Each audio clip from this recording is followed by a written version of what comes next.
We're basically just going to make new forms of cable in every possible medium that we can get. That's how it sounds. Well, as I remember, or I don't remember this, but as I have heard from from people older than me, cable used to not have ads. That was not like in the original model of cable. There was interesting. I know it was all like HBO. Yeah, pretty much. That's what I've heard. I mean, this is just like mythologized, and I'm getting some everything used to be better in the olden days, back in the 80s. Yeah, I wouldn't know. So I wouldn't know either. Maybe that's true, but yeah. But I think all of this has happened before, and all of this will happen again. So they say. So say we all.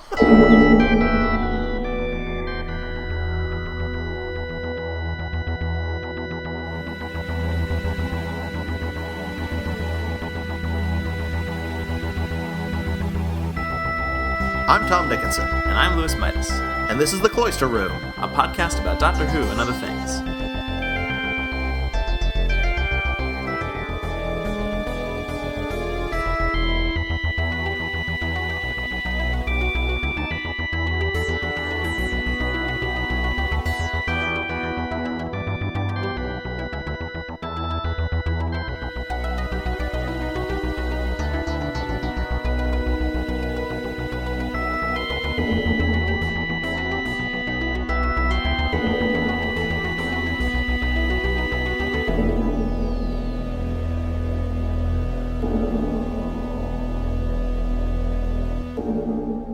So, we're talking about Bad Wolf and Parting of the Ways, isn't that true? We better be. Okay, well, I think we can. I like to think so. All right, so Bad Wolf and Parting of the Ways, the first series finale, two-part story of the new Who era. In fact, it kind of started off the concept of Doctor Who finales as we think of them today. That's a good point. Because there weren't really. I mean, there were each season of the classic series obviously had its final episode, as it would have to. But there wasn't like this concept, except for maybe like Trial of a Time Lord and The Key to Time, like that. Oh, there's the big season finale. Yeah, that's true. That season you could feel something was culminating to something else. But yeah, no, that's true, because you get like and I mean. I was never a classic series fan before I was a new series fan, and so I don't know what it would have been like as a classic series fan to sit down and watch this first season, or first series. But it must have been something, because here you are, you got these hints for Bad Wolf dropping, every few episodes, and now here it is resolved. Interestingly, and it's resolved, I think, as far as I know, with the exception of probably some time shenanigans that would have happened in Father's Day, with like the first bootstrap paradox of the new series, I think. Could be, yeah. I mean, like I don't know if you could call anything that happens in Father's Day a bootstrap paradox, but I feel like there was probably enough paradoxes going on that one of them must have been a bootstrap.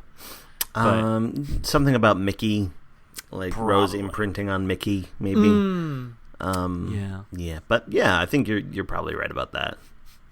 But yeah, and it didn't dawn on me until this watching that it is actually a bootstrap paradox. It is. We complain, I think, or at least I've heard complaints about how often that Stephen Moffat uses them. But here's Russell T Davies using one. Yeah, and I mean it's literally just nothing but a bootstrap paradox.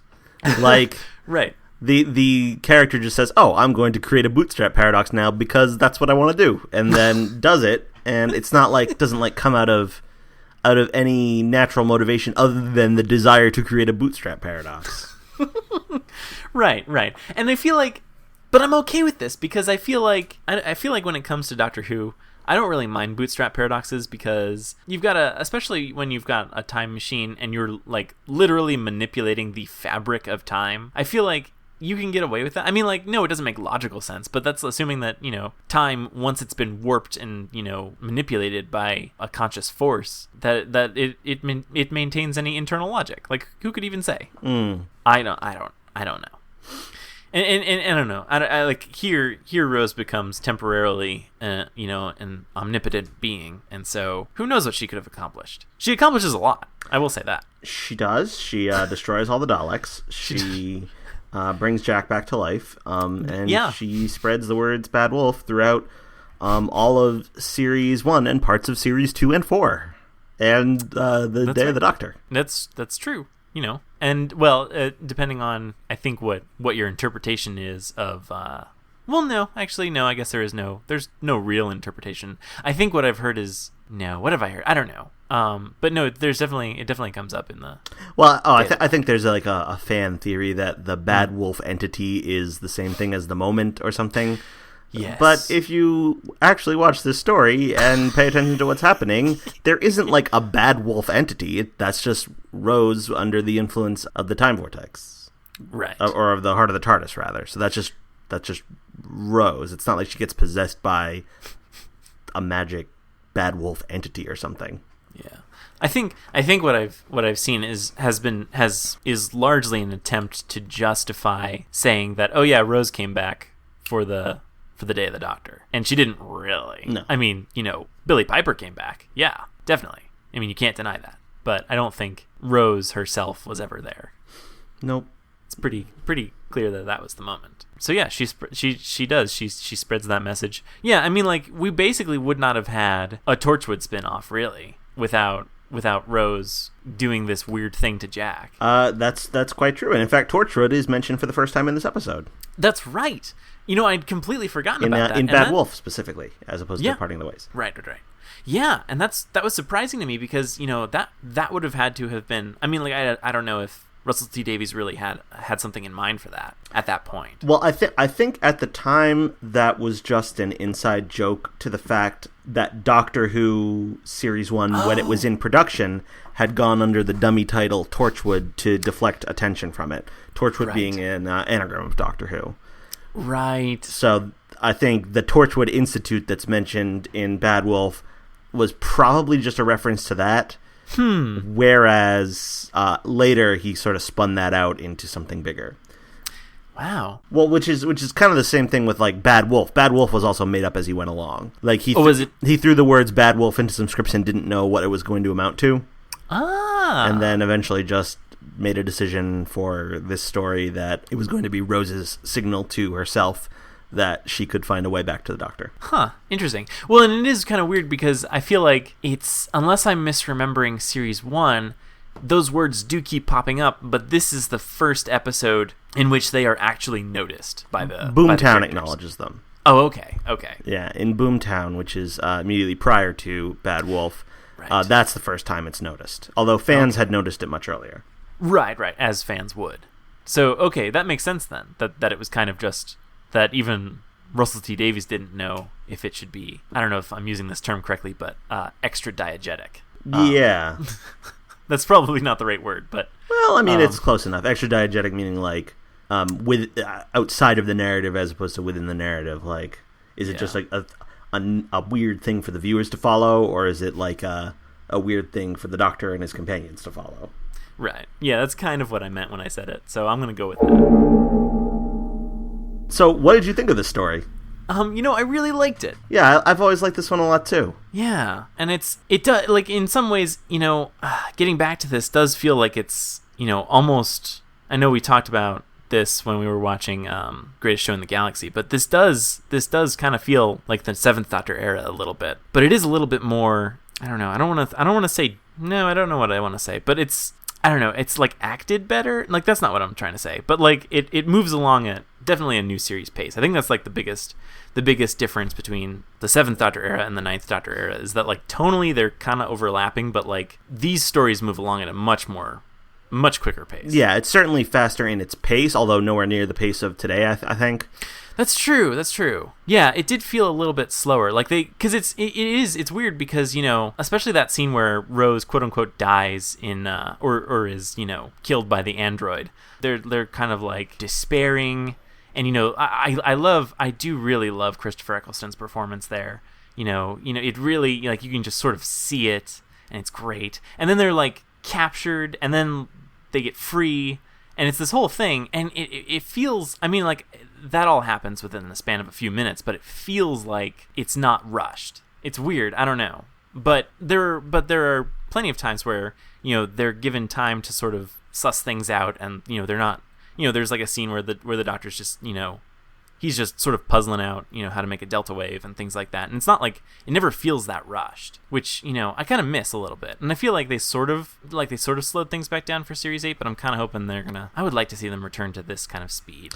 Yeah, I don't know. I do think I think it really works for the story they're trying to tell here. Yeah. I don't know. I mean for me, watching this is like, I don't even know what the metaphor would be, or the simile rather. It's like wrapping myself in like a comfortable old blanket or something like that. Yeah. Cuz it's like slipping back into like the familiar Doctor Who that I first like got really into. Yeah. And I know there are some people who are fans during the classic series who will talk about like the Tom Baker era or whatever era they first got into Doctor Who with, and it's like something about it, it's like it's comfortable and doesn't really excite or thrill them in the same exact way because they've seen it so many times. It's just like this comfortable old friend that they're like reunited with. And that's kind of how I feel about this, because I mean I've been a fan for maybe, I think it's 8 years now, and I've I watched this maybe probably like 10 or a dozen times in the first few years of being a fan, and I haven't seen it in a while. So it's like, I don't know. That's just how I kind of feel. But it's in some ways it's a little hard for me to pick apart the little bits of the story that are good and that are bad and that work and that don't work. And it's a little hard for me to analyze it in that way. I just kind of let it wash over me, and I just get this sigh like I'm slipping into a bath or something. Well, yeah, no. I mean, like, identifying good and bad, I don't know how much really bad there is in this. And I mean, like, I don't know. This could just be rose-colored glasses. But I mean, I don't know if I see anything bad in it either, like anything that was like really like that, like I would have wished had not been in this episode. And like, I think some of the music is a little bit less than Murray Gold's best, and perhaps turned up too high in the mix. I think that's a common complaint about the first couple seasons. Yeah, honestly, I guess I wasn't paying that much attention to it, but yeah, I can't pick anything out, so I would have to I'd probably need a few more viewings. I don't know if I've ever listened to the music in this. I think this was at the stage when, they weren't fully orchestrated. So it's not like it doesn't have the same, gorgeous sound as later Doctor Who scores, and it's a little, I don't know, it sounds kind of cheesy, but that's fine. I mean, it's of its era. It fits the Ninth Doctor's era. I think it's just a little over the top, but that's probably the only thing I'm not super crazy about here. I mean, another thing is like the reality show parodies. While they are funny, I can tell they're not being pitched at me. They're being pitched at a British audience. They don't quite resonate with me in the way they probably do with some Brits. Yeah, I mean, I don't know if I've ever watched the British version of The Thing with the android. The Weakest Link. Weakest Link, yes, of course. I don't think I've ever watched the British version, but I did watch the American version because I remember there being an American version that I think used pretty much all the same musical cues and everything. Yeah, and the same host for a bit. Oh, right, yeah. Yeah, so the iconic host and something or other from the UK version, and I'm sure, many people wouldn't even need to say Anne something or other because they'd remember her name, but I don't because that show was just like a brief fad in the US, I feel like. Yeah, was it not a brief fad in the UK? I think it's more of a cultural institution. Oh, okay. So it's sustained. Somewhat more along the lines of like Wheel of Fortune over here. Oh, okay. Yeah, that's true. I was gonna say like, oh, kind of like Who Wants to Be a Millionaire, but I actually Who Wants to Be a Millionaire was also kind of a fad. At least it was for me. Also, that's another UK game show brought to the US. Was it really? I think that was UK. I don't believe it was US originally. Huh. Wow, I didn't even know that. So who was their Regis? Oh, I don't know. But in any case, yeah, I've never seen any Big Brother, and I don't think... I didn't get the impression that whatever Jack was subjected to was a real show. I mean, I could be mistaken about that, but it didn't seem like there was any real... I mean, I think it's just like kind of a generic fashion makeover show. I don't know if they were parodying... I think it's What Not to Wear. Oh, is it really? Yeah. Oh, okay. Well, because I guess that makes sense. Yeah, I was just thinking because they made such a big point to specifically mention the branding for both Big Brother and Weakest Link, but they didn't seem to do anything for his. But so, okay, interesting. What Not to Wear. So that was another British show then. Yeah, and it also had a US version. So all of these had US versions. We just really steal all of our game shows from them, don't we? I think they're better at it than we are. They kind of are. I mean, like the few episodes that we watched of Would I Lie to You? Well, yeah, they have this great tradition of panel game shows that we don't really have so much. I don't think I've ever seen an American panel show that was memorable. Like, No. yeah, but that's yeah. Well, and even like Whose Line Is It Anyway? That was originally a UK show. Yeah, wasn't exactly. It? That's another good example. Yeah, so they really have everything game show related. Yeah. Was Survivor a UK show? No, I don't. I don't think so. No, I think that's probably a US original. All right, we got one. Outwit, outplay, at last. But yeah. So I think some of the jokes where there's a scene where Linda with a Y rapid fires off some things, and the doctor's like, "Oh, I know that." Oh yeah. Some of those are just probably joking references to things that I never would have heard of. Yeah. I thought the concept of "bear with me" was really funny. Yeah, that's a good one. Bear with me. But yeah, and I like little things like that. Like I like that whole exchange though, because like it implies that the doctor somehow is following these shows at one point, because he's like, oh, they still have that one with the bear or whatever, and it's like, oh yeah, bear with me. Oh yeah, and that's actually one of the great things about his performance. He go like, do they still have that one with the bear? And they go like, oh yeah, they're like all pleased for a moment, and then all of a sudden he just resets to grim. And I think he's just very good at like switching between, grim and then joking to set someone at ease, and then joking to mock someone, and then joking to cover up his own frustration, and then he's grim again, and he just has these different emotional ranges that sort of fit together in like, it's like this, I don't know, he just navigates these like sharp turns, and it doesn't seem like over the top manic. It's just like, it just seems like it's nuanced, and it just makes him seem like this kind of like really interesting person, although he'd be a little bit frustrating to deal with. Well, right. Like you kind of wonder how like David Tennant might have played that scene, and I can't think of. Yeah, I mean, like, Christopher Eccleston just does such a great job with that. And, I don't know. His doctor is really, really kind of different from, I don't know. It's just, I mean, well, I guess every doctor is different. But, I mean, like, you could kind of I feel like you can find more similarities between, like, Matt Smith and David Tennant than you could David Tennant and Christopher Eccleston. Well, maybe Eccleston and Capaldi, I think. Yeah. Actually, I wonder how Capaldi would do this scene. Yeah. But yeah, I really wish we would have gotten more with Christopher Eccleston. That would have been so nice. I mean, maybe one day we can get him to do audios. We can, yes. We personally, yes. Maybe one day our show will convince him. Yeah. I would love to. Anything more Christopher Eccleston wants to do performing, if that's a return guest appearance for Multi-Doctor Story, great. If that's audios with Big Finish, great. I mean, I'd take anything, because I do think he had a really interesting take on the character that I don't know. I just think it's just I think it's fascinating, and it's interesting how different it is from the ones that surround it. Yeah. I feel like this might be the last time in the new series where I genuinely feel like the Daleks are like an actual threat. Yeah. It's because certainly, like, because obviously as far as appearances in the new series go, you've got Dalek, where obviously one Dalek basically takes out an entire base full of guys, and so yeah, that's definitely a threat, and he's definitely and they even bring that up in this story, where like, oh, you remember, just one Dalek killed all those guys. Imagine what 500,000 of them would do. And so you kind of see that there, and I kind of feel that you get that there, because like, even when they're like really, like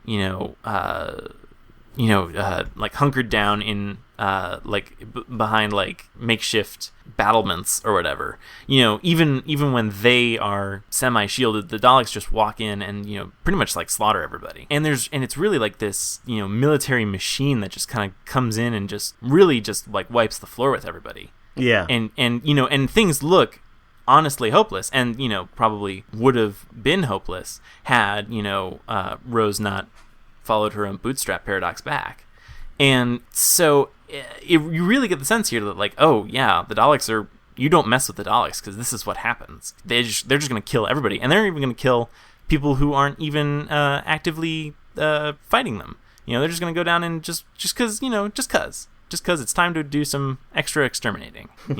The Daleks are really completionist here. And it just really does drive home the point that they're just like this unstoppable force, that you need someone who can rip open a TARDIS and, suck out the time vortex and then pour it all into their heads. Like, that's what you need to do in order to stop the Daleks. Like that is the length that you have to go in order to kill them all. And I feel like you don't really get that ever again. Yeah, and I don't know what it is. It might just be because it's the same director doing this as the director who did Dalek. It's Joe Ahern, who is Eccleston's favorite director.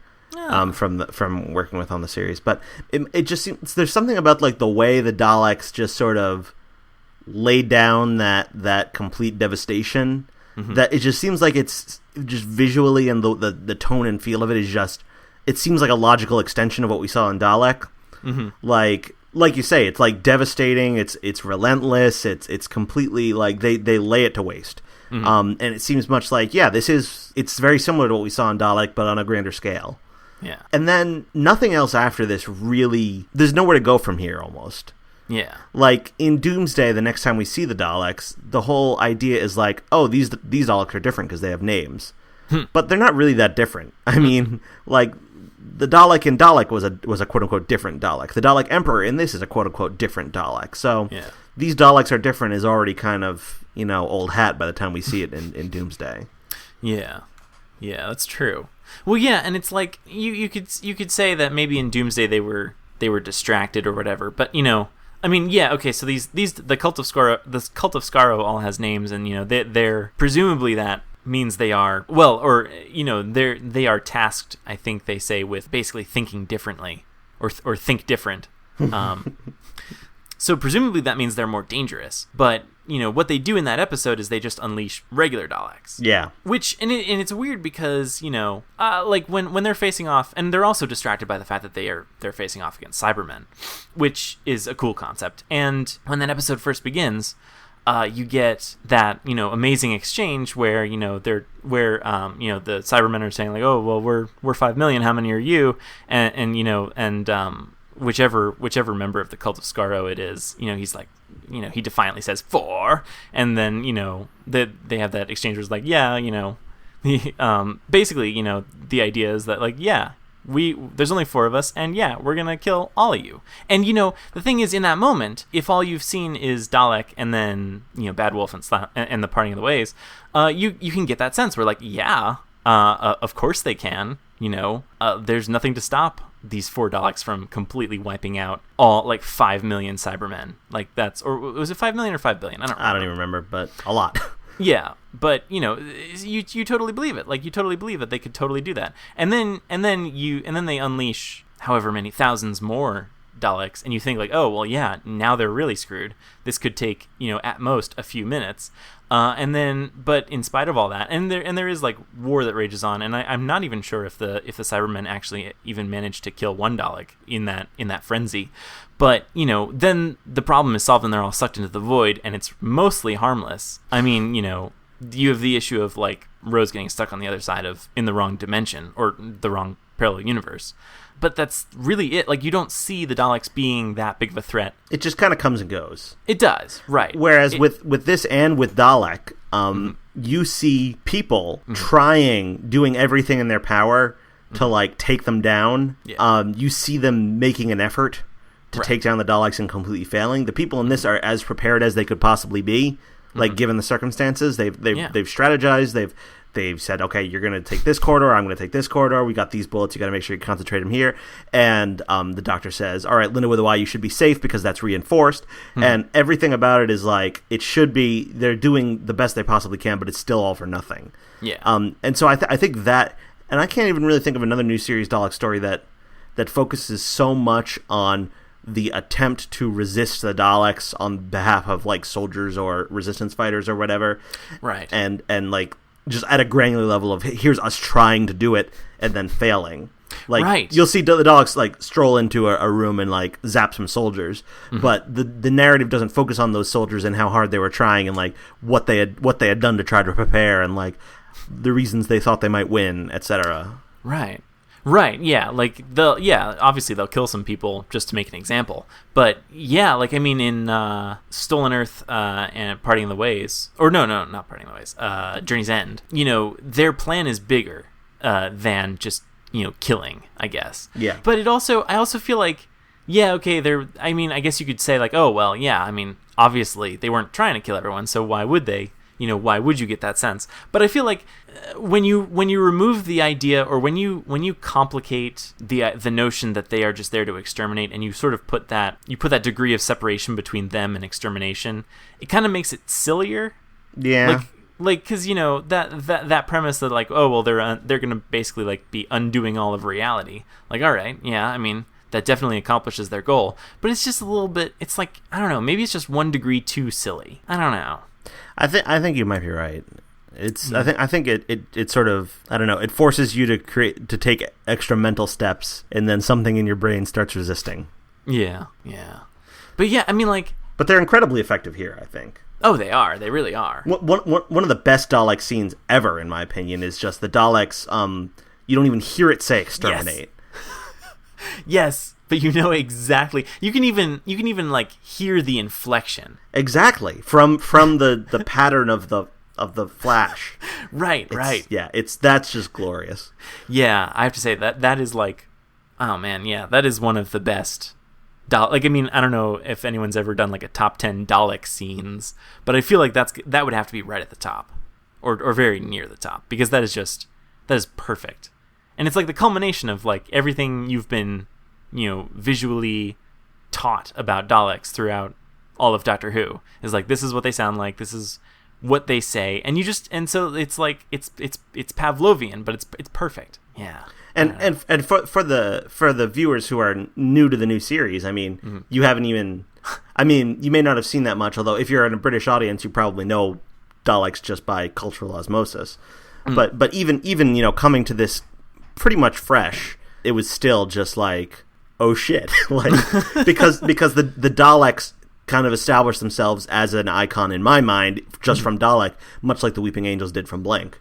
Yeah. Like, Dalek might as well have been their first episode as far as I was concerned, but it was so successful in establishing them that this was able to like take that and run with it. Yeah. It's so perfect. It's just that, it's just so good. Yeah, I'm generally not the kind of person who's excited to see, oh, the Daleks are back in Doctor Who. Yeah, but if more Dalek stories could be this good, then I would be. Well, right. Well, but that's the thing, though, is, like, I understand the problem. Like, I understand like why they would have to have these goofy plans, in order to keep them, interesting or whatever. Because, well, first of all, yeah, if you're showing them at like their full power or whatever, when they're just single-mindedly exterminating, I imagine that would either get depressing or I don't know. I mean, but it's so good here because, I don't know, it is like the first time you're seeing a full Dalek fleet in action, and so I think it's important that they really drive that home. But yeah, I mean, I don't know. That's the thing, is if you're going to keep bringing them back, though, they do need to have something different, I guess, which is weird to say, but I mean, it can't always be that they're just trying to exterminate everybody. Yeah, I don't know. And actually, now that we're talking about this, I'm just starting to think that the most interesting thing you can do in a Dalek story is to just have the other characters, put everything on the line to fight the Daleks. Mm-hmm. Because I actually think of a great Big Finish has this great series called Dalek Empire, written by Nicholas Briggs. It's not doesn't feature the Doctor. It's just a series where Daleks. It's a war between Daleks and humans, and it took me years to get around to it because I'm not crazy about the Daleks, so the notion of, a series starring the Daleks doesn't necessarily entice me. But it's like, the whole notion of it is like, it's like what the humans, like the lengths the humans will go to, and like what they feel is at stake in their like personal lives, and their political lives, and their military lives. And in this case, it's like the main ideas in this story are like the Doctor putting everything on the line, possibly sacrificing humanity. Yeah. Jack just sort of resigning himself to the fact that, all right, this is going to be our last stand. And trying to convince the other humans to go along with it. And some of them, they all kind of react a little bit differently. Rose completely breaking down when she gets sent back to the Powell estate with Jackie and Mickey, and thinking, the Doctor kind of showed me that what I need to do is I need to put myself on the line. That's the better way of living, and that's what I need to do. And she goes to great lengths to do that. And so I don't know. I just think that's the most interesting thing. That I think the stories about Daleks that focus more on that and just have the Daleks as just this pure destructive force, which is sometimes a little silly. Yeah. those are the Dalek stories I end up liking most. Well, yeah, and that's the thing, is they are just a force, though. Like, that's like, they might as well just be a hurricane here. Because, and that's kind of, I have to say, if anything, that's kind of what bugged me about, this is getting off topic a little bit, but this is something that bugged me about Forest of the Dead, is because they took this sort of great premise where, like, here's this monster that, like, it just eats and that's all it does, and it's going to hide in your shadows and you can't do anything about it. And then, the Doctor basically just scares them with who he is. Yeah. And, he finds a way to communicate with them and then basically convinces them. He basically bluffs, and it's really annoying to me because there's just, that's the thing is, and that's the other thing about this is that, here the Daleks behave perfectly logically within what we know about them. They're like, the second that the Doctor opens the TARDIS door, they start shooting at him, and the only reason he's not dead is because of the shielding. And that makes so much sense. And then there are so many later episodes in Doctor Who where, the Doctor is able to say, wait a second, and then the Daleks do, for some reason. They wait to hear what he has to say, and then he makes some bluff, and then they don't shoot him because of his bluff. And then, that gives them enough time to figure out what goofy plan they're up to.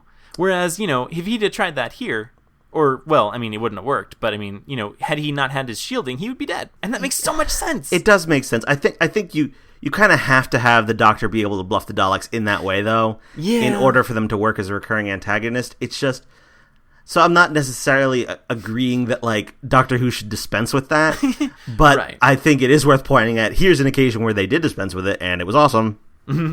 Yeah, exactly. Yeah, I'm all for just whatever makes a story more awesome, but it clearly works here that you can have an awesome story and have the Daleks behave exactly as you'd expect them to behave. It's weird because it always seems like the Doctor is always a little bit confused about what the Daleks are up to, and that's always because they're operating how he's not used to seeing them operate, which is that they should just be straight up exterminating everyone. It's like, oh well, what do the Daleks need these humans for? They must be up to something. And it's weird that he thinks that's atypical when I think in the majority of the stories, at least in the new series, they've all been acting in that way where they have some other motive. So yeah, I feel like there should be, at least every now and again, there should be another story where they're just trying to kill everything, which I guess that's actually how it was in Into the Dalek, although we don't really see many other Daleks. True enough, yeah. And then actually come to think of it, that's probably one of the Dalek stories that I liked better, and that's possibly why, is because it's believable that there's just this ongoing war with the Daleks, where they just are killing people and not doing anything else, not doing anything goofy. Just killing people because that's what they do.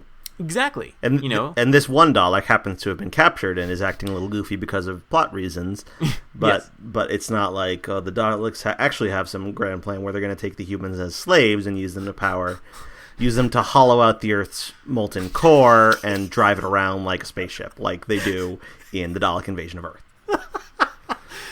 Oh, man. I love that is an actual summary of an actual episode of Doctor Who. Yeah, I know. I love that, too. Yeah, it's nice that they're not doing something like that. And that might be the answer, is to just set more stories with isolated, goofy Daleks within the broader scope of just normal killing Daleks. And then just have a story be about that. Although I guess that might get old too. But I guess I don't really have an answer. And I guess as someone who will probably never write for Doctor Who, I guess it's not really an answer I need to come up with. Yeah, I don't know. If I were tasked with like trying to plot out a story with the Daleks, I think probably what I would want to do, especially in light of the discussion we just had, which sort of clarified these thoughts in my mind, is just have the Daleks be straightforward Daleks, and like you use that to build a story around that. Don't like try to make the Daleks doing something stupid like the core of the story. Right. Daleks just being Daleks. There's plenty of room to tell great stories. Like with that. Yeah. And here's one, that we just watched. Right, exactly. What did you think of Patterson Joseph? The next Doctor. He could be the next Doctor, You never know. Yeah, he was widely rumored prior to Matt Smith being cast. I think he was considered the favorite. Right, I remember that. Well, and I don't know how much I've really seen of him. I know he was in Jekyll, I think. Yep. Yeah, I remember him in Jekyll. And so I've seen him in this, and that might be it in terms of what I've seen him act in? He was also in Neverwhere, which I need to get around to watching because it also has Peter Capaldi in it. Oh, does it? Yeah, and he's in a sitcom called Peep Show, starring David Mitchell and Robert Webb. Oh, I thought I recognized that title for some reason. Which I once binged pretty much every episode during like a week that I was sick. Wow. So it was good then? Oh, I loved it, yeah. Huh. Is it available for someone who, like, say, doesn't have Netflix? No, nor I think is it even on Netflix now. Oh, really? It was at the time. I think it might actually be Hulu now, so maybe. Oh, okay. I can deal with commercials. Oh, maybe Hulu Plus. Oh, Hulu Plus. So Patterson Joseph, though, yeah, I mean, like, he's decent in this. I mean, he's not that strong of not that big of a part. No. Doesn't have that much interesting to do, but he's fine.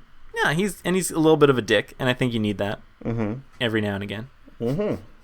But his life is on the line, so you kind of feel like for him a little bit. Yeah, there's a rumor that he was actually offered the position of the Doctor at one point and turned it down.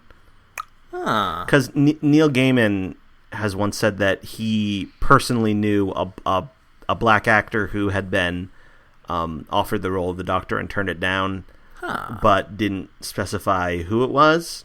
And since Patterson Joseph was really closely rumored, to be under consideration for the role, then he's the one who I guess gets most linked with that thing Neil Gaiman said, although that's just, speculation, I guess. Could have just as easily been, like, Chiwetel Ejiofor. Could have been him. Am I pronouncing that name correctly? I think pretty close. Chiwetel, yeah. Chiwetel Ejiofor. That's how I always pronounce it. Yeah. He's good in Serenity. Yeah. Yeah, he'd make a good doctor. I think he probably would. So many people would make good doctors, and we're never going to know. Because they can't all be doctors. Maybe. Maybe. Not unless they do some weird... Oh, wouldn't that be so cool if one season they did just like a weird multiverse thing? Like did like they're Unbound, but with like actually that would probably upset a lot of people. But like what if they were all linked somehow? I don't know. It wouldn't upset me. No, it wouldn't upset me either. I think we might be in the minority though. I don't know. Yeah, I don't know. But you could totally like. I mean, oh man, imagine like. I feel like in a couple of years they're gonna want to spice things up somehow, and like, yeah, they could. I don't know. I don't know what I want them to do because I want them to do. I do want them to do anything other than, some white guy. That would be nice. But also, if they wanted to like just spice up regeneration as a whole, maybe just have the Doctor flit between actors really quickly, like, and it's just like maybe something went wrong. It's like in Lost when the island kept skipping through time. Maybe he could just skip through faces, and maybe it'll land on one at the end of the season. Like, or you could just set a new precedent that he just regenerates every episode. Yeah, there's nothing stopping these writers. Yeah, like one of the conceits in the show The Prisoner is that number 2 is different every episode. That he's replaced by a different number 2.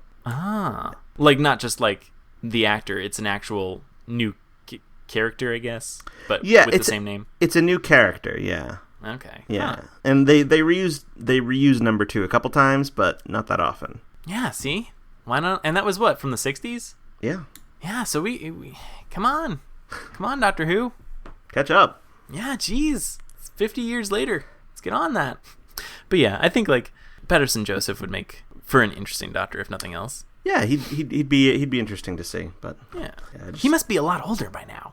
Like, I mean, everyone. about 10 years older. Yes. Well, the thing is, like, I haven't seen him in anything more recent than this, really.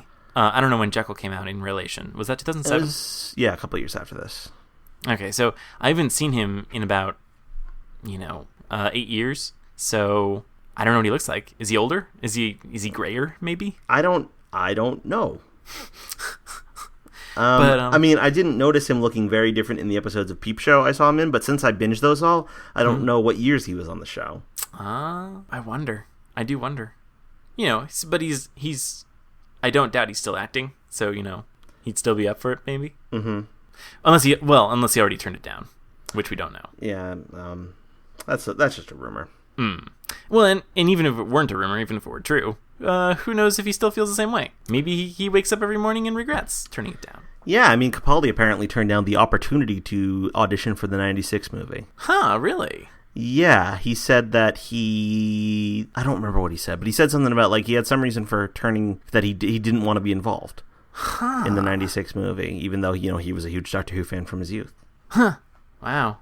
Maybe he was just, kind of sick of it at that point, maybe? Like, I don't know, maybe he had like a period where he was just kind of like meh on it? I think he had some like high-minded ideal reason, but I forget what it was. Oh, okay. It's like he didn't want to be the one to tarnish the reputation or something like that. I don't know. Oh, I see. It's one of those. Yeah, or he's just lying. Could very well be. Could have had scheduling conflicts. Maybe, I don't know. Mm-hmm. Wow, that would have been a very different Eighth Doctor. Well, I mean, I don't know how he would have played it. Yeah, well, I mean, and then we'd have years and years of Capaldi at Big Finish. That's true. Wow. Yeah, wow. Huh. That would be something. Imagine just swapping Capaldi and McGann. And just having McGann be the 12th Doctor. Because he'd be good for it now. He would be, He was really good in Night of the Doctor, Yeah. Oh, man. That'd be. I want that now. I want him. Well, I mean, I'd love a few more seasons of Capaldi. So That's true. I'm not tired of him yet. I'm not even close to being tired of him yet. Nor I. I think I was just starting to get the hang of him at the end of Series 8. And I actually really need to go back and rewatch all of Series 8 now that I feel like I've come around to him. Yeah, that's. I definitely want to do that leading up to the new series. Well, yeah, it's funny because they started, like when I sat down to watch Last Christmas, that was when I first really felt like, oh yeah, right, this is the Doctor here. Yeah, this is what the Doctor's like. And, I felt like the time away, whatever it was, the 2 months or whatever, I feel like kind of solidified things, and I was really used to it now. And like, when he stepped out of the TARDIS, I was like, oh yeah, that's the Doctor. And I feel like that was, it sort of was gelled at that point. Yeah, it was. I think it was definitely around the time of the Christmas special that I started thinking the 12th Doctor and Clara, I could just watch them together forever. Like, I was thinking that. And we get at least one more season of both of them. So yeah. So what did you think of Jack, Captain Jack? It's funny because I do really like Captain Jack, and I like him here, and I like him, and it's weird to think about that this is all him before he was immortal. Yeah. And it's weird because it's such a brief. Well, it's like a blip for him, but it's also like it's only a handful of episodes for us, and it's weird to remember that. Oh wait, no, he can totally die right here, because I'm so used to thinking, oh, he's not really gonna die. Yeah, he's just gonna get right back up. Yeah. Well, and he does get right back up at the end of this episode. Yeah, for the first time. Yes, but yeah, so I do like seeing Captain Jack, and I would like to see him again. I don't know how they could ever bring him back if they could, or if they would, but I'd like it. Yeah, I personally think I'm done with him. Oh, really? Yeah, I think Torchwood has now Torchwood is at Big Finish now.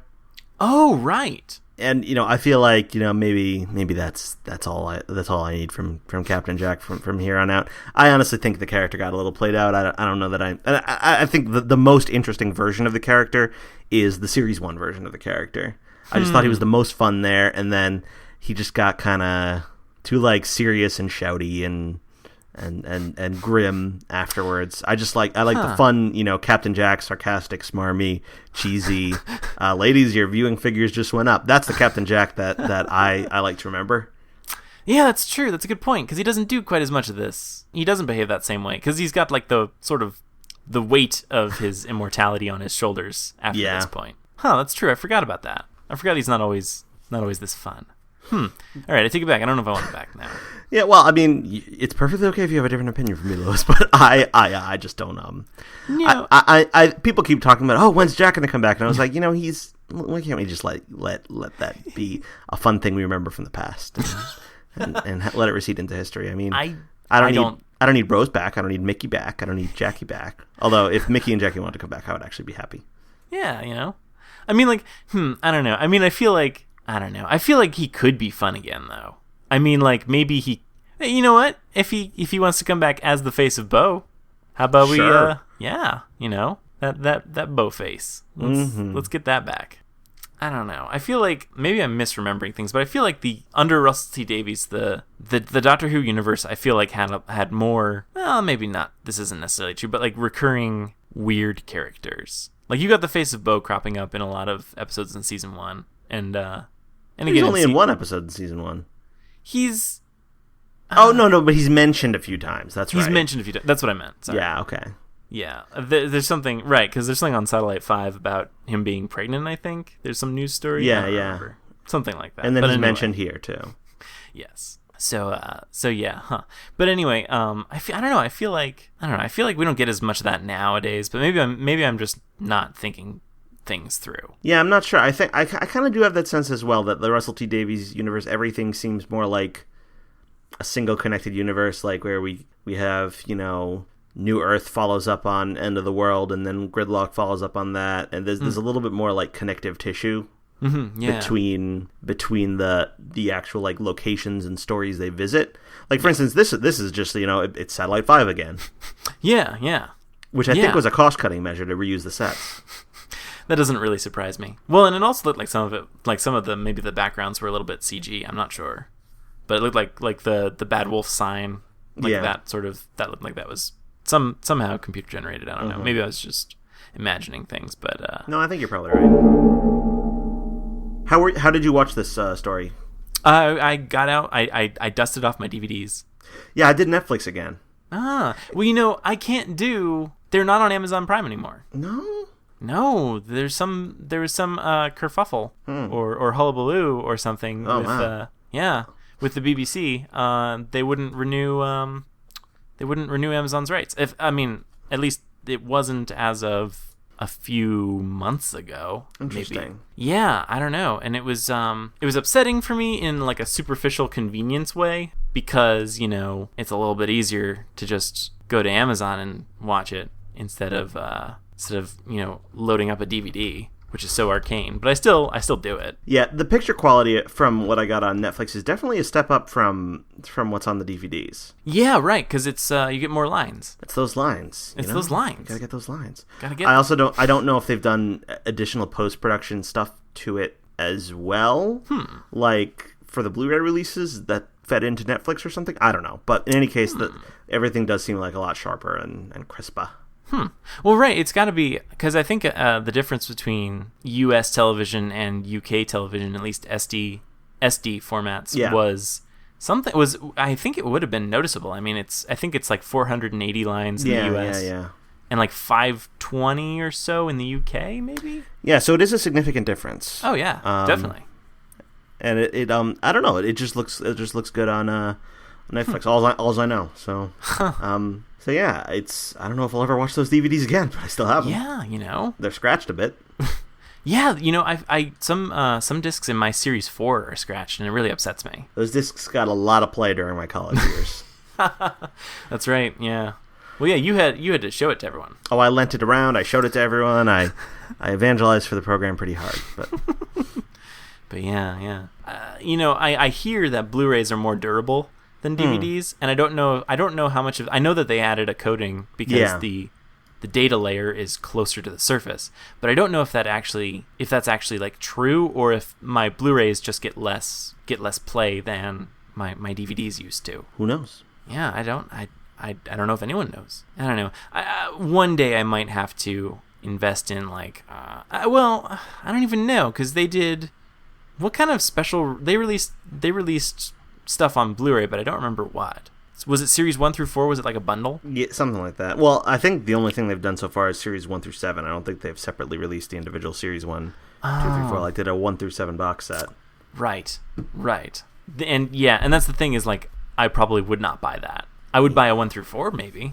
Yeah, they may have since then expanded that or expanded their offerings to sell individual seasons or a 1 through 4 box set or something like that. But I haven't been paying as much attention to the physical releases ever since they basically stopped doing physical releases of the classic series. I pay less attention. Well, yeah, I mean, I'm not because I'm not really that keen on buying stuff I already own unless it's better somehow. But Series 1 through 4. I wouldn't hate having that on Blu-ray. I mean, it seems a little silly because it's not true HD, but at the same time, if you're getting some extra lines, some's better than nothing. At least I think. Yeah, you're right. So they mention, when they're briefly arrested, it's mentioned that they're going to be sent to a lunar penal colony. Yeah.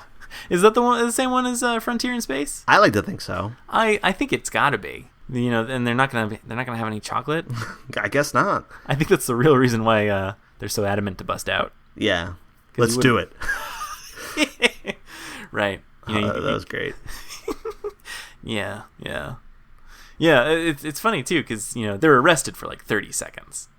You know? It doesn't take long for them to bust out. They've busted out of better prisons than that. That's absolutely true. As Ace says in Colditz. That's right.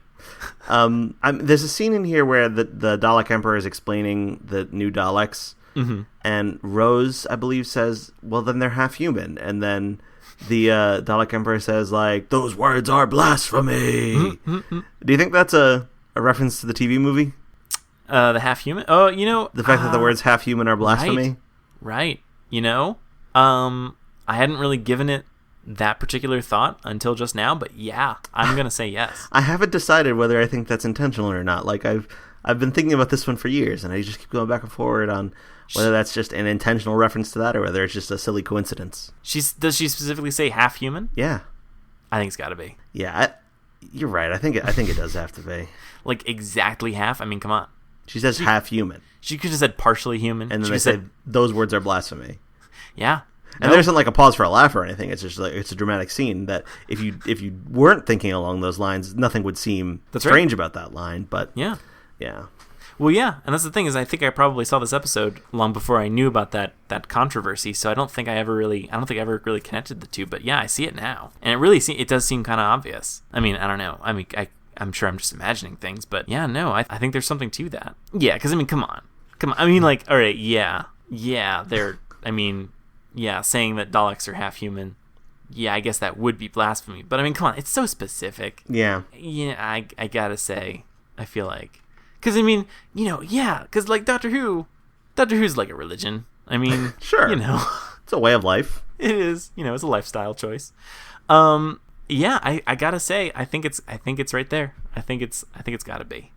Well, yeah, and related to that, the Dalek Emperor says something like 1 cell in a billion. Was fit to be a Dalek or something. Yeah.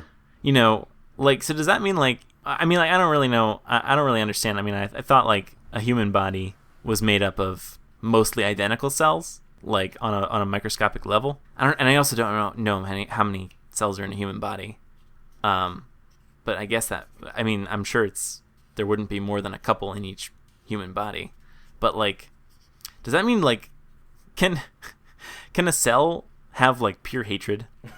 Can like, does it like, is there just like a cell somewhere in my body right now that is just pure hatred? I mean, we know that 1 in a billion cells are, so it's a question of how many cells are in each person's body. Right. I'm playing the odds here. Yeah, probably. That might make it and maybe like the great villains of history or whatever maybe just had a few more Dalek cells in them. Yeah, like a few more hate cells. Yeah, exactly. Hitler, Stalin, whomever else. Just a few more Dalek cells. Yeah, I mean that would explain it. That would explain it. It's like midi-chlorians. Ah, you said the magic word. I did. But yeah, I think it's got to be like that. I love those midi-chlorians. Who wouldn't? Who wouldn't indeed? I got a question for you. Oh, you got a question? Yeah. Well, I mean, all right. So in the light that we've basically agreed that this is like the Daleks at their most threatening, I guess. Yeah, I think we have agreed on that. Yeah. Now, and I would say it's because they kill a lot of people. Mm-hmm. I think that's got to be it. Would you? Because this thought sort of grabbed me while I was watching this. Would you describe this story, or maybe not the whole season surrounding it, but this era, like the things that sort of coalesced to allow this episode to occur. Would you call this darker than our current seasons, our more recent seasons? I think darker is like a buzzword. Okay. I think usually when that word is used, it just sounds so meaningless to me. It's like, what are you even talking about? I was hoping your answer would be something along those lines. Yeah, because I mean, is this darker than Clara trying to throw the TARDIS keys into a volcano and the Doctor figuring it out and drugging her to prevent it? Exactly. I mean, I don't even know how I could begin to answer that question. Is it darker? I mean, we're talking about the death of half of all life on Earth. Isn't that what it was? Yes, yes. Yeah, so I mean, I don't even know how to compare those two things in terms of quote-unquote darkness. Well, right. Because I hear people saying that, or I think I've heard complaints that, the recent seasons aren't dark enough. And I make the assumption that they thought that Doctor Who used to be darker. And I understand the complaint of, like, everyone lives Rose. Like, I understand the complaint that, like, Stephen Moffat has a way of bringing a lot of people you thought were dead back. And that's certainly a different approach, but I also don't think that, like, the net lives lost equates to darkness. And I feel like that's the explanation I get from a lot of people, is like, oh yeah, well, in this episode people just die and the Doctor doesn't even do anything. And I guess and I feel like that is a complaint that is leveled against the more recent seasons, where it seems like not everyone really dies or whatever. And I mean, I don't really feel that way. I feel like, because there are so many ways you could say, I mean, like, yeah, and dark is just such a generic word, but I feel like there are so many ways in which Doctor Who is and continues to be very, very dark. And you wouldn't ever want it to become too dark, though. I think the whole darker thing is a lot like the whole good characterization thing, in that people who, especially people who solidified their fandom through watching the Russell T Davies era, and then see a sharp difference with the Moffat era, they fixed in their mind the notion of what good looks like. And then when the Moffat era does not meet that notion because it's doing other things, because it's interested in other things, it reads as bad to a person who's fixed that notion. Like, I think we discussed before how, like, to someone who follows that line of thinking, that the reason that the Russell T Davies era has such good characterization is because we spend a lot of time learning about the companions' home lives. Which I think is true. I think it's true that's good characterization. But it's not the only thing in the world that can be called good characterization. Right. It's just that, people who get the sense that this is what is good characterization in Doctor Who, and then see further seasons that don't have that and call it bad characterization, that we basically never meet Amy's family, other than very briefly. Right. And the same thing I think goes for darker. People watch Doctor Who, or whatever, and they solidify the notion of, I like this, I'm interested in how dark it is, and I think it's cool that it's this dark. And what they're looking at is the fact that Dalek carnage happens here, and it's not, and it just happens. It's accepted that it has to happen.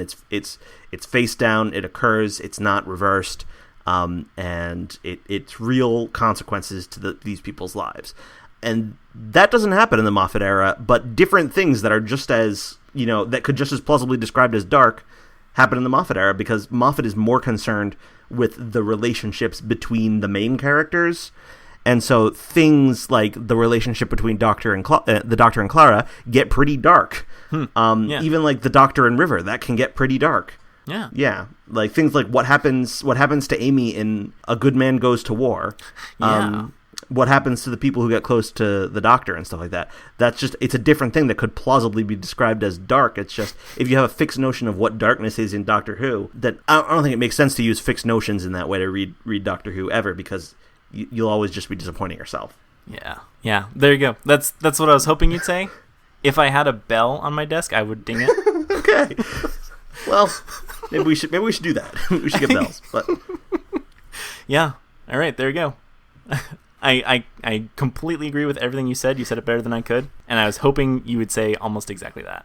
Yeah, and I think I might have mischaracterized it as like strictly a Russell T Davies versus Stephen Moffat era. But I mean, we've also talked about how like Hinchcliffe versus like the Seventh Doctor era. I think it's the same thing there, where people fix in their mind a notion of, this is what I like about Doctor Who, this is what's good about Doctor Who, and then when Doctor Who starts becoming something else that may also be just as good in its own way, they get mad at it for not being good in the way they wanted it to be. Yeah, that's true. Yeah, because it's this constantly ever-changing flow of what the writers want to focus on and what they want to make at the fore of their stories. And so, yeah, it's just not fair. It's not fair. Yeah, and one of the things about it changing so much is that it feels so great to go back and revisit older stories. And it's also cool that there seems to be this, notion around Doctor Who's expanded media that you're going to go back and reinsert stories back in the gaps. Oh, yeah, that's right. There's an ongoing comic miniseries from Titan Comics featuring the Ninth Doctor, Rose and Jack. Oh, yeah. And I haven't read it, but my hope is that it kind of captures the feel of this era in a way that what's happening now on TV doesn't quite. Well, yeah, that's the thing is, because they mention, they mention, after returning from Excorco Valpatorius, they mention, there's Kyoto in 1336, Yeah. And who knows what happened on that adventure, and who's to say that there couldn't be more such adventures in that pocket? Yeah, and it sure seems like in Boomtown, Jack and and Rose and the Doctor are already kind of a tight-knit unit. Oh, yeah. That Mickey seems to have difficulty infiltrating. Right. So I think that's where the comic is set, and I think there are some novels set there as well. That makes sense. So yeah, I'd be interested to see, what stories get written to get slotted in here, and maybe in 10 years people will still be slotting stories into here because, that's what they're passionate about. They're passionate about this version of Doctor Who. Yeah, I do like that because there is such a distinct feel here that I'd love to see more of this and get more of this sort of tone. I did have a note about the fact that David Tennant regenerates with sideburns. Oh yeah, let's talk about David Tennant. Okay.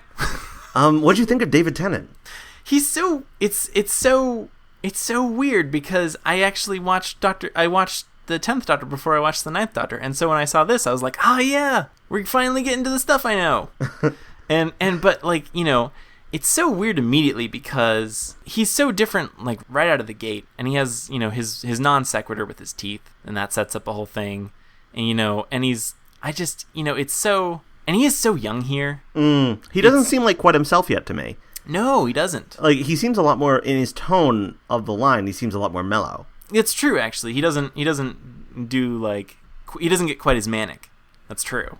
But I don't know. He's got like this big grin, and he's just like Barcelona. It's just it's so fascinating. This is. I wonder what it would have been like. Especially if you'd never seen any classic series and you kind of were only vaguely aware that there were different actors.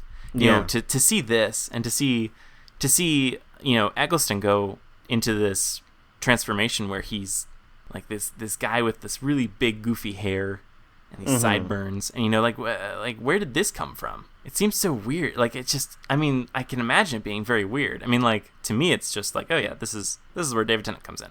This was my first, transition between two Doctors. I grew very attached to Eccleston as I was watching the first series, and I was like, I don't know if I'm going to like this new guy. And it did take me a while to get to like him. But I do. So, I don't know. It's just such an, they tried to make it a surprise. Did they?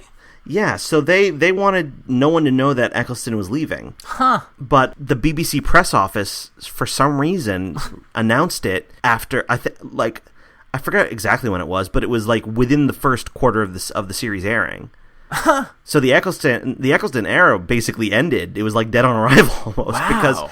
because within a couple weeks of the series premiere, I think it might even be before the end of the world, so after Rose. I think it. Wow. I'm not 100% sure about that. Wow. Because I wasn't a fan at the time, but if I had been, I'm sure I would have remembered it pretty well. Right. Wow. And that was like their best chance of keeping it secret at that point, because Doctor Who would become such a huge phenomenon. Like, I remember at the cliffhanger of the Stolen Earth. There was a lot of speculation about like, oh, is he really regenerating? Is this really gonna be a thing? But like, I think the sort of thing that I always fell back on that I'd heard or that I'd seen online is that people were always saying like, well, no, there's no way the BBC could have kept a secret this big. Well, no, and by that point he was already known to be filming the Christmas special. Right. Maybe not everyone knew that, but I knew it, and I think a certain amount of fans like knew that, and because we didn't know that we should be primed for a regeneration. Right. We didn't know that when we heard, oh, David Tennant's filming the Christmas special. No one knew that, oh, that's a spoiler. But it was. It ended up being a spoiler because the fact that he was still David Tennant was in itself a spoiler, something no one could have predicted. But yeah. Huh. Yeah. I keep wondering, I know people sometimes ask, like, could they ever do a surprise regeneration? And I think they could, but it would be hard. It would be really hard. And I just don't know. I'd love for them to do it, though. Yeah, no, really. As much as I don't want Capaldi to leave, yeah, and I fully expect that any future actors that they cast as the Doctor, going on their track record, will probably also be someone I don't want to leave. Yeah. Because I've yet to hate one. Yeah. But assume, like, even if it was like a Doctor I was really going to miss, I would love just the complete shock of, all of a sudden, this is the new Doctor. No one had any inkling until just now. Deal with it. Yeah. No, really. I mean, yeah. Because I feel like you can get that experience if a friend of yours is like, oh, you really got to watch this show. It's called Doctor Who. And then, like, you're watching it, and then all of a sudden, and you're watching it on Netflix, and you don't even know. And then you get to, the Parting of the Ways, and suddenly he's a different actor. I mean, like, I feel like that's the only way. Like, I mean, or if you, were a kid, in the 70s or 80s or whatever, and you're watching it on, like, PBS or something. Yeah. I'm assuming for the sake of this argument that you're still American, even if you are a kid in a different era. But, like, that would be the only... That'd be the only way, is if you're not familiar enough. And I certainly feel like now the way we really scrutinize, even like the most minute details of anything they make public in terms of, season orders or contracts or things like that. And so you'd almost have to have like a fake contract. You'd have to do this whole big thing. But, logistically, I imagine it'd be difficult. And I imagine it's only going to get more difficult from here. But yeah, it would be which would make it even more rewarding if they managed to pull it off. Yeah, I think they'd have to do it. I mean, based on the way the series is filmed now and it's scheduled now, they'd have to do it like at Christmas because they couldn't do it at the end of a series because the Christmas special would already be filming. Oh, right. So people would, at least I think it would. I mean, yeah, I'm almost certain it would. And so like doing it at Christmas because they wouldn't even start filming until the spring. So that way they would be able to like sneak a guest star in and under the pretenses that, oh, this is just one of our guests for this episode, as opposed to, this is the new Doctor. Yeah. But yeah, it's something I'd love to see, but I don't think we ever will. Yeah, and that's kind of a shame. I mean, it'd be so nice to do, but I mean, they managed to do some, like, the Jenna Coleman thing was a surprise in Asylum of the Daleks. That's true. So if they can pull that off, you'd think, logistically there must be a way to do it, but there's so many points of failure where something could go wrong. Yeah, and you just need somebody, doing something stupid in the press office to completely ruin the whole thing. Yeah. Yeah, that must have been really hard because I don't think we've ever gotten like that early in a season obviously there haven't been that many regenerations, but, I don't think we've ever gotten an announcement that early in a season since. Like, I mean, well, technically with David Tennant, it was during the specials anyway, so we kind of knew that we were getting David Tennant specials for a while, and I don't remember when they announced it. But I know with Matt Smith not coming back, we would have been pretty far into season or series 7 before we knew anything, right? Or no? I forget. I mean, no. Well, it was in Series 7. It was at least after 7A. Yeah. I think it was after 7B. I don't remember. Right. I think it was. No, I don't know. No, actually, that's right. I remember when they announced Peter Capaldi was sometime after 7B. Okay. I don't know. But the Matt Smith thing was leaked. Oh, that's true. Possibly by Ian Levine? I don't know. That was a rumor that went around. Oh, Ian. What are you doing now? I don't know. But yeah.